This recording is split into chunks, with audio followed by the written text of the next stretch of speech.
कि मंदिर में पूजा करने जाएं तो देवता कौन श्रेष्ठ है, यही प्रश्न था क्या?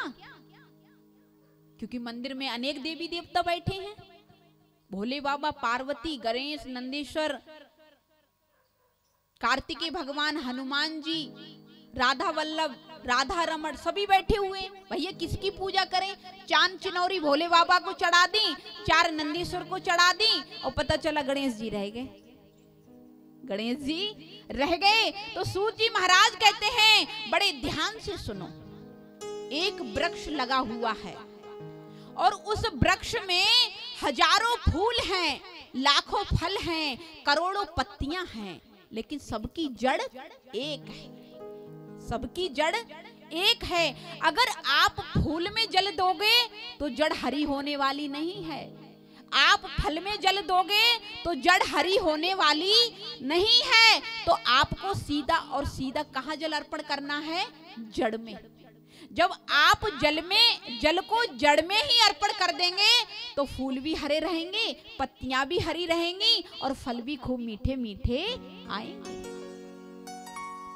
तो सूत जी महाराज का कहने का भाव है कि भगवान एक हैं, नारायण एक हैं, कृष्ण एक हैं। अगर तुमने कृष्ण की पूजा कर ली, अगर तुमने राम की पूजा कर ली तो आपकी दुर्गा पूजा भी सफल है, भोले बाबा की पूजा भी सफल है और मंदिर जाना भी सफल है।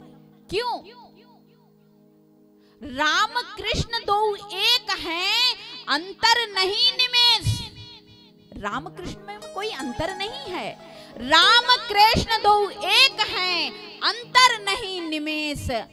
उनके नयन गंभीर हैं। उनके कौन? जो अयोध्या में बैठे हैं, उनके नयन गंभीर हैं और इनके चपल विशेष।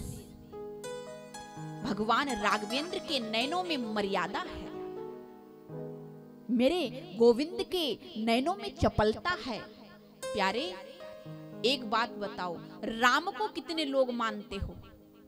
हाथ खड़ा करो। राम को कितने लोग मानते हो? सभी मानते हो ना? राम को सभी मानते हो?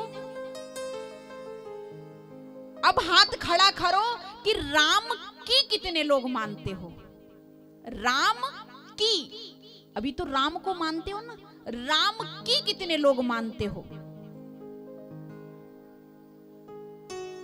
राम की कोई नहीं मानता, राम को सब मानते हैं। मर्यादा पुरुषोत्तम भगवान राम ने पिता की माँ की आज्ञा लेकर के 14 वर्ष वनवास चले गए। अपने लाडले से कह देना बेटा 2 वर्ष घर मत आइए, सोई कहेगो ये डोका डोकरी घर छोड़ दे, ठीक है, ये सब प्रॉपर्टी मेरी है, 2 रोटी से मतलब रख, नहीं तो फिर बुड्ढा बुढ़िया को बाहर कर देते हैं। राम को तो सब मान रहे हैं ना, पर राम की कोई नहीं मान रहा। प्यारे, मर्यादा पुरुषोत्तम भगवान सौतेली माँ के वचन को मानकर गए थे वन में। हम सगी माँ की बात मान ले तो राम की नहीं मान रहे हैं, राम को मान रहे हैं। प्यारे, राम को भले मत मानिए लेकिन राम की मानिए। क्यों? अभी मैंने बताया था कि सत्य पर चलने का संकल्प लो। आप कोई पूजा मत करो, अगर सत्य बोलोगे तो आपकी सारी पूजा सफल है। इसी प्रकार से आप राम को भले मत मानो, अगर राम के विचारों की, राम के पद चिन्हों पर चलने लगोगे तो आपका राम राज्य भी सफल हो जाएगा।